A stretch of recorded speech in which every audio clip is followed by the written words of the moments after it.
ஜெம்பக்தி நேயர்களுக்கு அன்பான வணக்கம். இன்னைக்கு நம்ம எதை பற்றி பார்க்க போகிறோன்னா, திருவண்ணாமலைக்கு சொன்னாலே சொல்லக்கூடிய நபருக்கு என்னென்ன நன்மையெல்லாம் நடக்கும் என்பதை பற்றி நாம் பார்ப்போம்.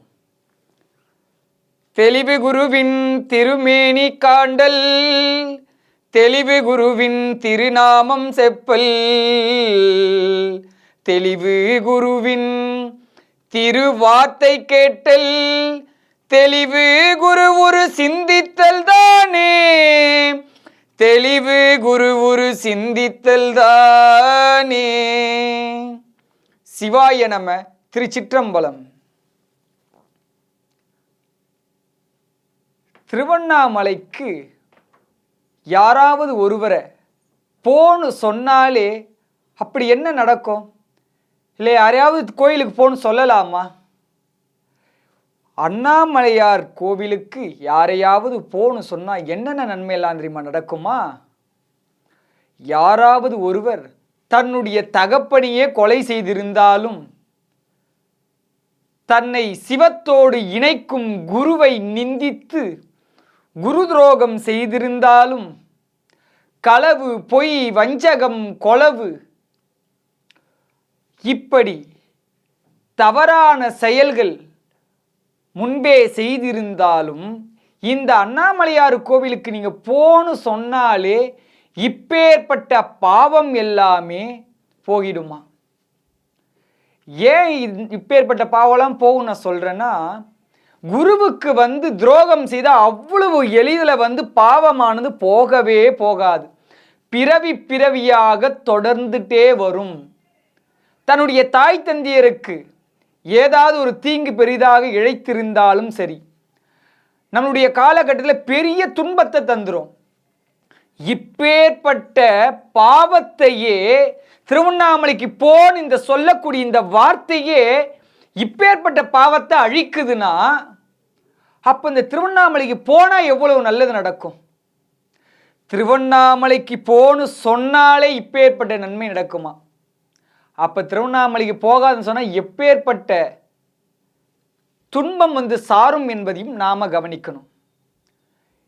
ஏன்னா அண்ணாமலையானது எத்தலத்திற்கும் ஒப்பாகாது. அருணைக்கு நிகராக எத்தலத்தையும் ஒப்பிடவும் முடியாது. அருணாச்சல புராணம் சொல்லுகிறது. திருவண்ணாமலைக்கு இணையாக எதையும் ஒப்பிடவே முடியாதுன்றார். அப்ப இந்த அண்ணாமலைய நாம வலம் வந்தா எப்பேற்பட்ட நன்மைகள் நடக்கும்னா, ஒரே ஒரு அடி கிரிவலம் சுத்திரம் நீங்க ஒரு அடி எடுத்து வைத்தால் ஒரு யாகம் செய்த பலன் கிடைக்குமா? இன்னொரு அடி எடுத்து வைத்தா பல யாகங்கள் செய்த திருவருள் கிட்டும். மூன்றாம் அடியும் எடுத்து வைத்தால் இந்த உலகத்தையே நீங்க சுற்றிய பலன் கிடைக்கும். இப்படி ஒவ்வொரு அடிகளுக்குமே பல பலன்கள் அடங்கி உள்ளது. அப்ப நம்மளுடைய வாழ்வில் இந்த திருவண்ணாமலையை சுற்றாமையா இருக்கிறோம், சுற்றி கொண்டே தானே இருக்கோம். அப்ப இப்படியாப்பட்ட நன்மைகளா இருக்குதுன்னு சொல்றீங்க. அப்ப அந்த நன்மைகளா எனக்கு நடந்திருந்தா நான் ஏன் இன்னும் இப்படியா இருக்கிறேன்? இன்னும் ஒரு உயரம் அடைஞ்சிருக்கணும்ல இப்படின்னு ஒரு கேள்வி உங்களுக்குள்ள இருக்கும். திருவண்ணாமலைய நீங்கள் மனதார முழுமையான எண்ணத்தோடு அன்பாக கசிந்து சுற்றினால் கண்டிப்பாக சொல்லக்கூடிய அத்தனை பலன்களும், சொல்லாத இன்னும் பல பலன்களுமே சாரும். ஆனால் அதீத வினைகள் நம்மோடு நிறைந்து உள்ள காரணத்தினால் நமக்கு வரும் நற்பலன்களை நம்மால் காண முடிவது இல்லை. திருவண்ணாமலைக்கு சென்றாலே சரி, எப்பேற்பட்ட நன்மைகள்!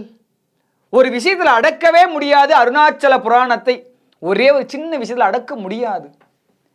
சகலத்தையும் தரக்கூடியது, பேரானந்தத்தை தரக்கூடியது. அப்பேற்பட்ட மலையை சார்ந்தால் எங்கு சென்றாலும் கிடைக்காத இன்பங்கள் அத்தனையும் இங்கே கிடைக்கும். இந்த திருவண்ணாமலையை சுத்தனா வஞ்சிக்கொடி போல இடையுள்ள பெண் அமையும் அருணாச்சல புராணம் சொல்லுது. அவருடைய குழந்தையானது அறத்திலே ஆழ்ந்து வளரக்கூடிய நல் குழந்தைகள் கிடைக்கும்னு கூறுறாங்க. அந்த அருணையை வலம் வர அத்தனை செல்வங்களும் நம்மை நாடி வரும்னு சொல்றாங்க. இப்படி இந்த அருணையை நீங்க சுற்றி வந்தாலே அனைத்து போகங்களையும் வந்து சாரும் நம்மைன்றாங்க.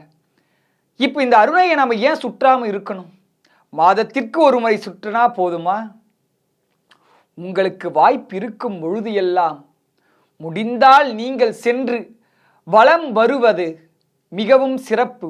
உங்களால் முடியவில்லை என்றால் துன்பத்தில் ஆழ்ந்திருப்போரோ அல்லலினால் விடைபெற முடியாமல் அல்லல் பட்டு இருப்போரையும் நீங்கள் திருவண்ணாமலை சென்று வா என்று கூறினாலே போதும், அத்தனை இன்பமும் நம்மை வந்து சாரும்ன்றாங்க. அருணாச்சல புராணத்தின்படி அதில் உள்ள கருத்துக்களை மட்டுமே நான் உங்களுடன் பகிர்ந்து கொண்டிருக்கின்றேன். இந்த அருணாச்சல புராணத்தில் எப்பேற்பட்ட துன்பங்களையும் கடக்க முடியும், எப்பேற்பட்ட அல்லல்களையும் கடக்க முடியும், எப்பேற்பட்ட பாவியாக இருந்தாலும் சரி அருணையை சார்ந்தால் அவனுக்கு கண்டிப்பாக விடை உண்டு. ஏன்னா திருவண்ணாமலை சொல்லவா வேண்டும், அண்ணாமலை எப்பேற்பட்ட ஆளு. பொன் தழல் விண் பிளந்து மேவி அன்று அண்டம் கடந்து விரி சுடராய் நின்ற மெய்யன். அண்டத்தையெல்லாம் கடந்து நின்னார், மேகத்தையெல்லாம் பிளந்து ஒரு நெருப்பு சுடர் அப்படி நின்றது, அழல் நெருப்பு. அப்பேற்பட்ட சிவம் தாவி வரும் பரிப்பாகன் தாழ்சடையோன் வர கூவாய் அன்பு வைத்தா ஒரு குதிரையின் மீது வந்த தெய்வம் அது. அண்டமெல்லாம் கடந்து நின்ற தெய்வம் அன்பினால் குதிரையின் மீது வந்த தெய்வமாக மாறியது. அதனால் அருணையை நாடுங்கள். உங்களால் நாட முடியவில்லை என்றால் அருணைக்கு செல்லுங்கள் என்ற வார்த்தையாவது நீங்கள் கூறுங்கள். அதுவே அத்தனை சிறப்பும் நமக்கு அளிக்கும். சிவாய நம. திருச்சிற்றம்பலம்.